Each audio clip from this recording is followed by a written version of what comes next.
একেই বলে ঠেলার নাম বাবাজি। দুই শীর্ষ আধিকারিকের বেতন বন্ধ করে দিতেই কিন্তু তোলপাড়, একেবারে কাটা ঘায়ে নুনের ছিটে। আর তারপরই বকেয়া মেটাতে রীতিমতো তোড়জোড় শুরু, ছোটাছুটি শুরু রাজ্য সরকারের। সুপ্রিম কোর্ট 2 বছরও যা পারল না সেটাই কিন্তু করে দেখালো কলকাতা হাইকোর্ট। কারণ সুপ্রিম কোর্টে 2 বছর ধরে চলছে ডিএ মামলা। বকেয়া ডিএর দাবিতে পঞ্চম বেতন কমিশনের ডিএ মামলা চলছে সুপ্রিম কোর্টে। যে মামলা কলকাতা হাইকোর্টে জয়লাভের পর রাজ্য সরকার হাইকোর্টের নির্দেশের বিরুদ্ধে এসএলপি দায়ের করেছে সুপ্রিম কোর্টে, সেই মামলা নিষ্পত্তি কিছুতেই হচ্ছে না সুপ্রিম কোর্টে। আর সেখানেই কিন্তু কলকাতা হাইকোর্ট একেবারে আধিকারিকদের বেতন বন্ধ করে দিয়ে বকেয়া মেটানোর নির্দেশ দিল রাজ্যকে। তাতেই কিন্তু রীতিমতো ছোটাছুটি। এই মুহূর্তের সবচেয়ে বড় খবর, একেই বলে ঠেলার নাম বাবাজি। অবসরকালীন প্রাপ্য আদায়ের জন্য বছরের পর বছর দপ্তর ও আইনের দরজা এ দরজা থেকে ও দরজা পর্যন্ত ছুটে বেড়াচ্ছিলেন ষাটোর্ধ্ব বৃদ্ধ। আমলাতন্ত্রের লাল ফিতের ফাঁসে জীবদ্দশায় কানা কড়ি মেলেনি। অবশেষে হাইকোর্টের গুঁতোয় কাটল 14 বছরের জট। পুরো দপ্তরের দুই শীর্ষ আমলার বেতন বন্ধের নির্দেশ দিতেই অবসরকালীন প্রাপ্য বাবদ যাবতীয় অর্থ মৃত বৃদ্ধের স্ত্রীর অ্যাকাউন্টে জমা পড়ল মাত্র 5 দিনে। কিন্তু ঠিক কোন কারণে প্রাপ্য আদায়ের জন্য বৃদ্ধ ও তার পরিবারকে এত বছর ধরে লড়াই করতে হলো? মামলার বয়ান সূত্রে জানা গেছে 1986 সালে রিজরা পুরসভার মজদুরের চাকরি পান অমল চক্রবর্তী। এরপর 14 বছর অস্থায়ী কর্মী হিসাবে চাকরি করার পর 2000 সালের 20 এপ্রিল তিনি নিযুক্ত হন স্থায়ী কর্মী হিসাবে। 2010 সালের 31 ডিসেম্বর স্থায়ী কর্মী হিসাবে অবসর গ্রহণ করেন অমলবাবু। তার কিছুদিন পরই পেনশন ও অবসরকালীন প্রাপ্যের জন্য আবেদন জানান, কিন্তু 2012 সালে পুরো কর্তৃপক্ষ তার আবেদন নাকচ করে দেয়। বাধ্য হয়ে তিনি হাইকোর্টের দ্বারস্থ হন। দীর্ঘ 4 বছর পর বিচারপতি শম্পা সরকার সংবিধানের 14 ও 21 নম্বর অনুচ্ছেদে বর্ণিত অংশ মাথায় রেখে পুর নগর উন্নয়ন দপ্তরের প্রধান সচিবকে অমলবাবুর বিষয়টি বিবেচনা করার নির্দেশ দেন।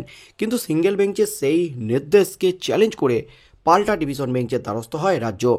সেই আবেদন অবশ্য খারিজ করে সিঙ্গেল বেঞ্চের নির্দেশেই বহাল রাখে ডিভিশন বেঞ্চ।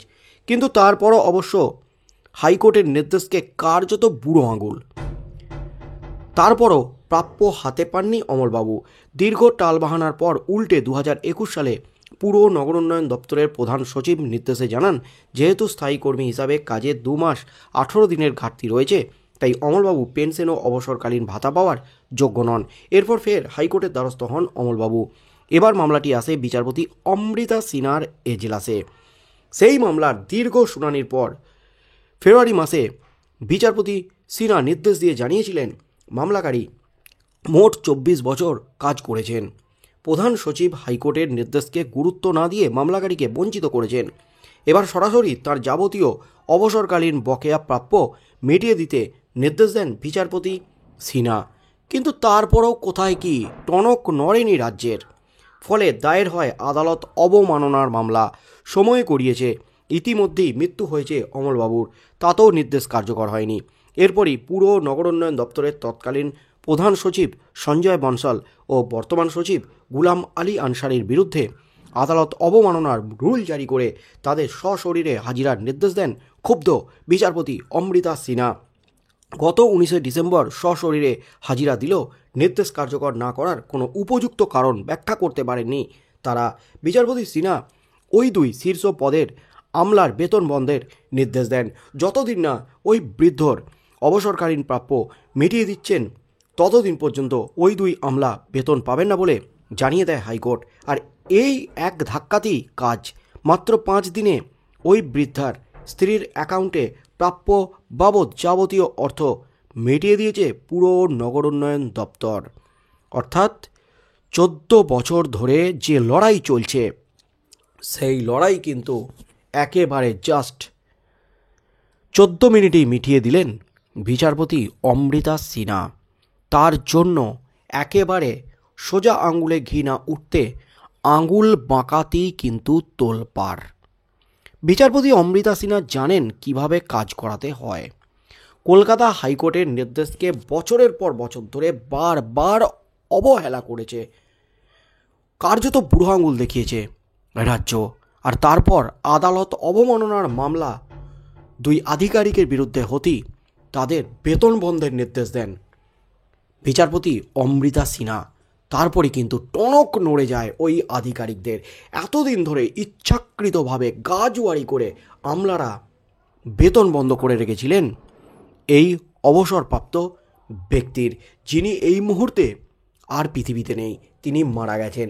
তবে নির্দেশ কার্যকর করার 5 দিনের মাথাতেই কিন্তু তড়িঘড়ি ছোটাছুটি শুরু, পিঠ বাঁচাতে ছোটাছুটি শুরু, কারণ বেতন বন্ধ হয়ে গেছে আধিকারিকদের।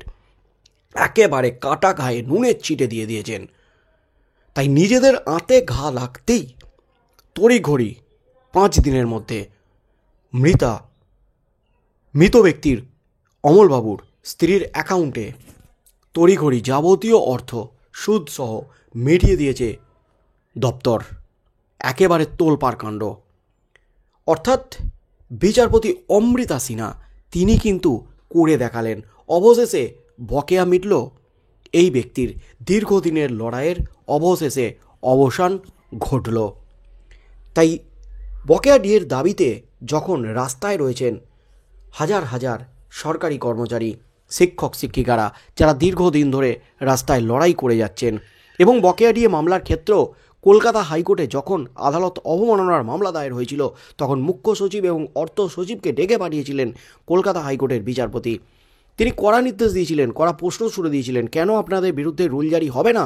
কারণ আপনারা আদালতের নির্দেশকে অমান্য করেছেন, আদালতের নির্দেশ মানেননি।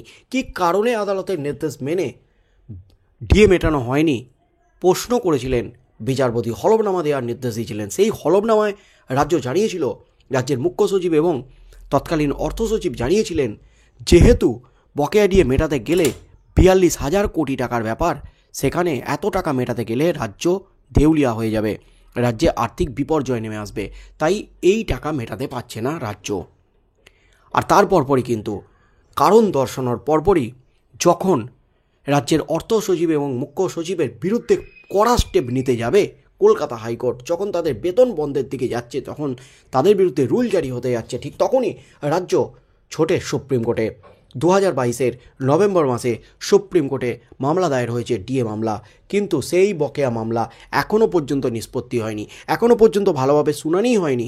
এই নিয়ে কিন্তু ক্ষোভে ফুঁসছেন রাজ্যের লক্ষ লক্ষ সরকারি কর্মচারী, শিক্ষক শিক্ষিকারা। আর ঠিক তখনই কিন্তু দীর্ঘদিনের লড়াইয়ের অবশেষে অবসান কলকাতা হাইকোর্টে বিচারপতি অমৃতা সিনহার হাত ধরে। বিচারপতি অমৃতা সিনহা মা দুর্গার রূপ ধরে কিন্তু একেবারে চরম নির্দেশ দিলেন, আধিকারিকদের বেতন বন্ধ করে দিয়ে অবসরপ্রাপ্ত এই মৃত বৃদ্ধকে তিনি তার সমস্ত বকেয়া মিটিয়ে দিলেন। বিচারপতি অমৃতা সিনহা আধিকারিকদের বেতন বন্ধ করতেই কিন্তু তোলপাড়, তড়িঘড়ি ছোটাছুটি শুরু একেবারে আধিকারিকদের। নেমেছেই কিন্তু কাজ হয়ে গেল। বন্ধুরা, আপনারা কি বলবেন? সুপ্রিম কোর্টে যে ডিএ মামলা চলছে, সুপ্রিম কোর্টেরও কি এই ধরনের পদক্ষেপ নেওয়া উচিত? কি পদক্ষেপ নেওয়া উচিত রাজ্যে লক্ষ লক্ষ সরকারি কর্মচারী এবং শিক্ষক শিক্ষিকাদের বকেয়া ডিএ মেটাতে? আর বিচারপতি অমৃতা সিনহা যা পদক্ষেপ নিলেন তা কিন্তু রাজ্যে একটা দৃষ্টান্ত হয়েই থাকলো। বন্ধুরা, আপনাদের মতামত অবশ্যই আমাদের কমেন্ট বক্সে কমেন্ট করে জানান। আগামী দিনে ডিএ মামলায় কী হতে চলেছে? 7ই জানুয়ারি কী হতে চলেছে ডিএ মামলা? আদৌ কি শুনানি হবে? এবং শুনানি হলে কী নির্দেশ দেন সুপ্রিম কোর্টের বিচারপতিরা? সেদিকেই চোখ থাকবে গোটা রাজ্যের।